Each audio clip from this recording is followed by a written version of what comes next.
Doctor, when many people think about their skin, they think about what goes on their skin. There's so many topical things that we can put on there, but a lot of that gets absorbed as well. I don't think many people think about that. How important is that to think that way when you're putting things on your skin?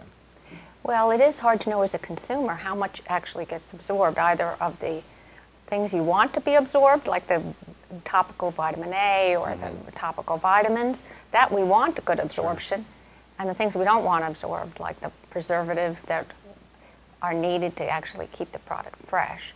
So I think what becomes more important is for consumers to read the labels and become more educated and read different places online or listen online, because you have to know the chemistry, and most people are not cosmetic chemists, and to see how much is absorbed. So I guess the safe thing is to avoid things with parabens and phthalates. That's become those keywords you want to avoid now. And try to maximize the things with, like, the topical vitamin A or topical vitamin C, B, things like that, that hopefully have good chemistry to get absorbed. One of the most common topical things that almost everyone puts on is sunscreen. Right. Is it generally good to use? What's the risk-reward versus using, sunscreen and not? Well, I favor sunscreen. I mean, I like the zinc oxide and the other paste that are more of a physical barrier. They also, a lot of the cosmetic companies also have powders that have sunscreen in them, and they're more of a physical barrier.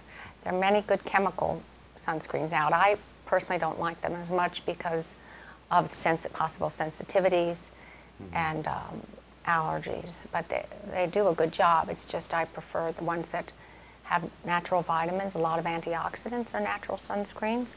If you put that in with a physical barrier, like the zinc oxide, and use both the natural sunscreen ability of all these antioxidants and vitamins that we know about, and the zinc oxide paste, I think even though it can be, people don't always like the cosmetic look of it, I just think it's a little safer.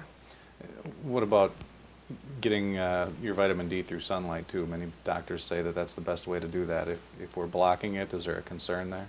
Well, I think it may minimize it a little bit, but there was a recent study that said that vitamin D from age 20 to 70, you lose like 75% of your vitamin D that your body can absorb and metabolize.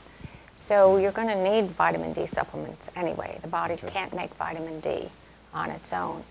So I think it's more important to use a sunscreen and then get a blood level of vitamin D, which is easy to do now, and just supplement your diet with, it's a very tiny little gel pill once a day, and get the right level, whether you need 1,000 IU of vitamin D or 5,000. And protect yourself against getting much more, very dangerous melanoma, which is, that's much more life-threatening than not using the sunscreen.